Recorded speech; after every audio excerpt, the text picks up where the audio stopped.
Hey, everybody. Thank you so much for tuning in to Call the Cops. My name is Officer Jamie Keneally. As always, and I say it all the time, but it is true, as always, a big show in store. Here's the deal. If you want to be a police officer, or for that matter, have ever thought about being a police officer, you have to take the exam. So if you want to be a cop, you got to take the test. And here's the good news. The test itself is fast approaching. As I understand it, the deadline to sign up is March 15th, and the exam itself is April 30th. In fact, we got a full screen for you to look at right there. 2011 police officer examination information, cities, towns in the MBTA.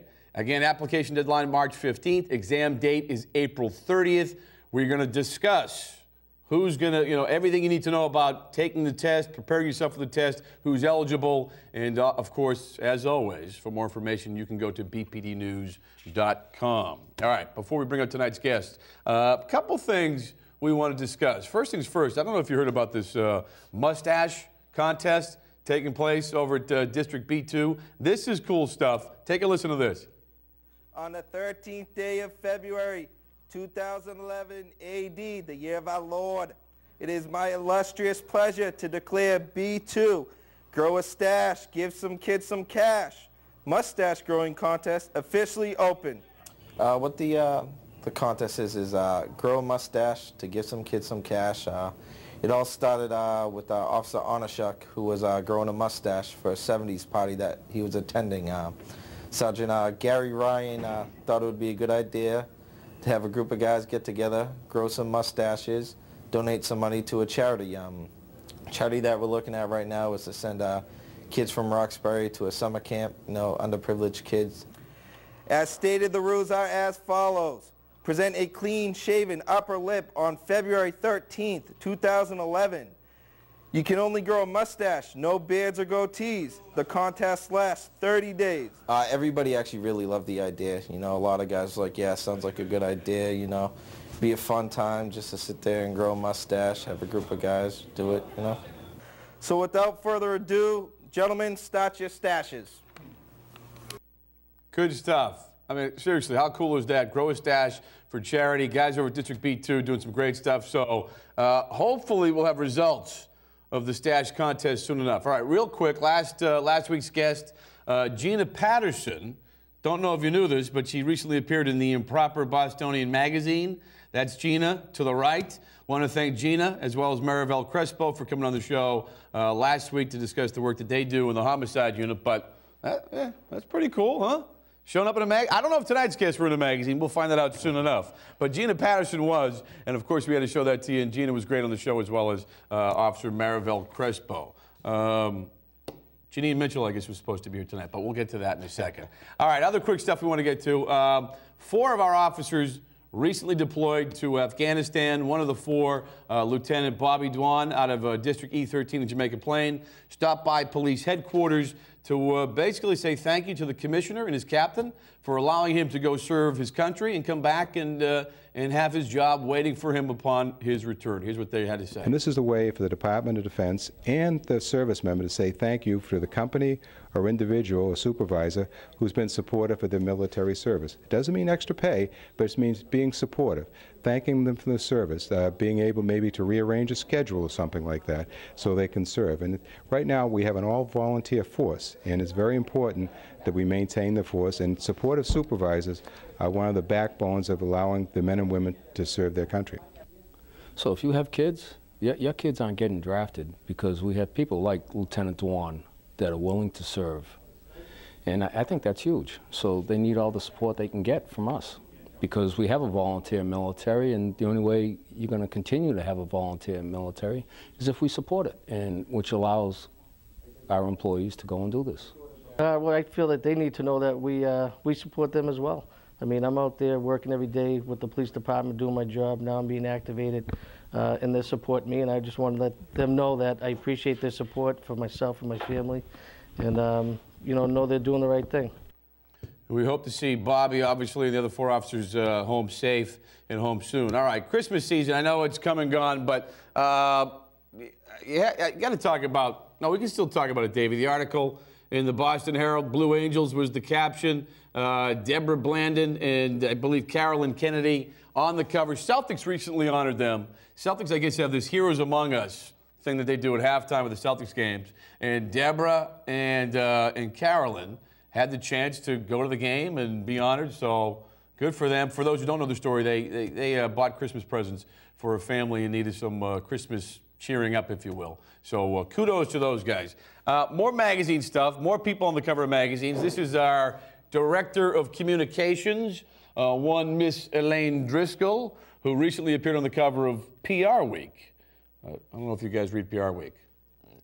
No. I don't read it a lot either, but pretty cool that she was on the cover. Elaine Driscoll, Director of Communications. Title of the article, Force of Change. It's a good read, and Elaine Driscoll does some great work for the department. So pretty cool stuff going on there. All right, Frankie Williams. There's Frankie.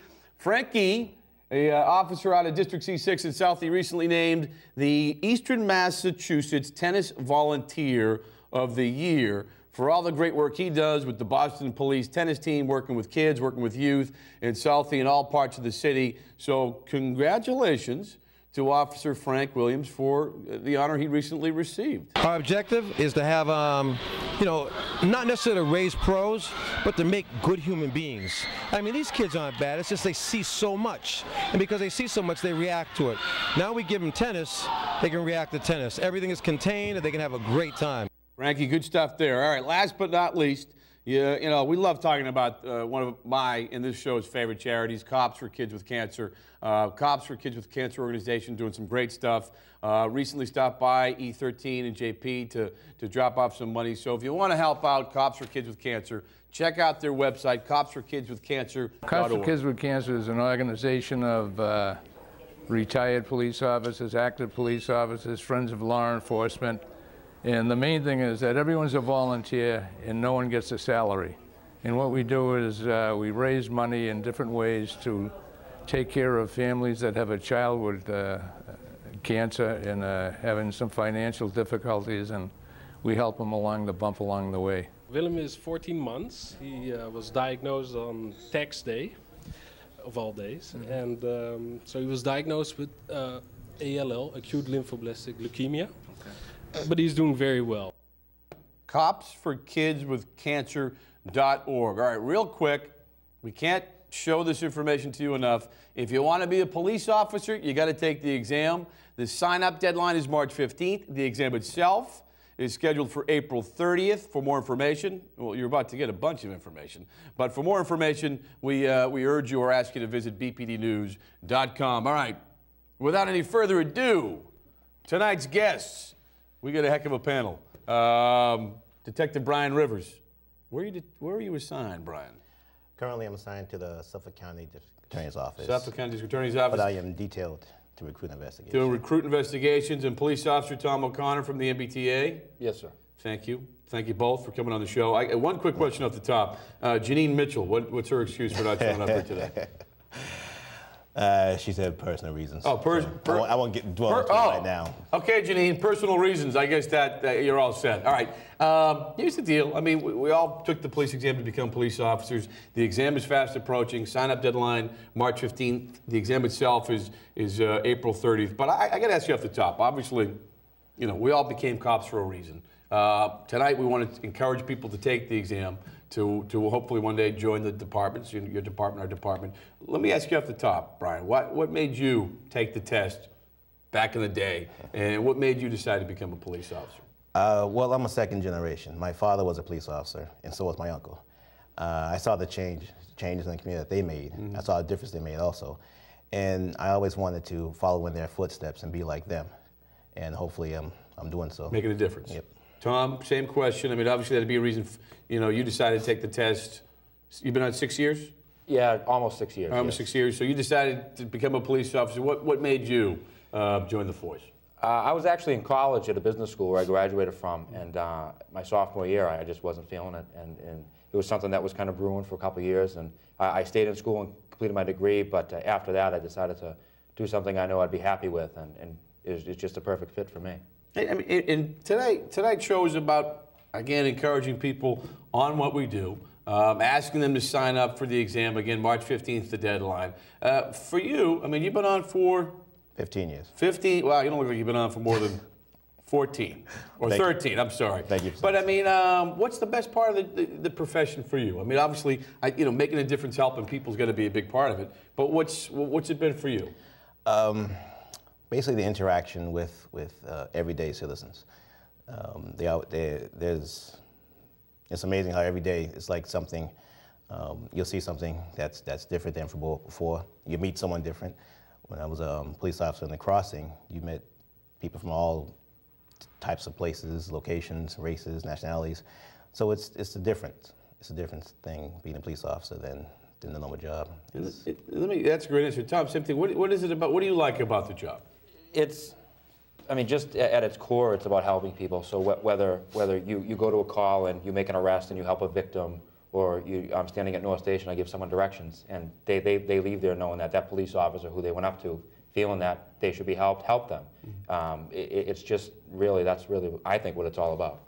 So tonight, no doubt about it, tonight's about encouraging people to enter the profession. Take the test with a chance to get on. To somebody out there watching tonight who's thinking, I don't know if it's for me, why would you encourage someone to, at the very least, take the exam? Because being a police officer, basically, it's a life-changing job. Very few professions can make a difference in someone's lives as a police officer. You could turn someone towards a path of good, but just by saying a few words of encouragement, and coming from a police officer, that means a lot to a lot of people. Tommy, same thing, same question to you. Somebody sitting at home, I don't know if I want to, I'm not sure about it. Again, what would you say to that person to encourage them, again, at least take the test? Just, if you're not sure, take the test, because once the date passes, it's too late. Then you have to wait another 2 years. So just take the test. You keep your options open. If you do well or don't do well on the test, it doesn't matter. Once you get your scores, then you can decide. If we call you, or Boston or another agency calls you, then you can always say no. But if you don't take it, you don't have that opportunity. Did you always know it's something you wanted to do? To be a police officer? To be a police officer. When I was in high school, I thought about it, and then I did take an exam when I was 19 years old, which you can't do anymore. You're going to be 21. And I did well, but I didn't get called from where I lived in Somerville. And you know, I wasn't sure if had they called me. I don't know if I would have taken it, but it was something. It was an option I wanted to keep open. I mean, I got to say, I was kind of back, you know, unsure of whether or not I wanted to be a police officer. My brother's a police officer. My uncle was.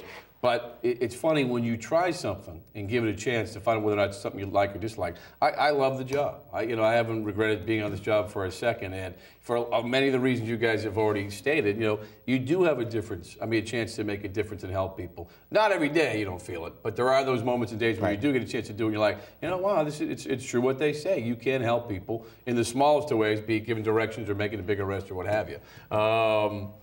The deadline is approaching for the exam. My really cool watch says today's the 9th of March, so March 15th, I guess, is 6 days away. That's the deadline for the exam, March the 15th. When is the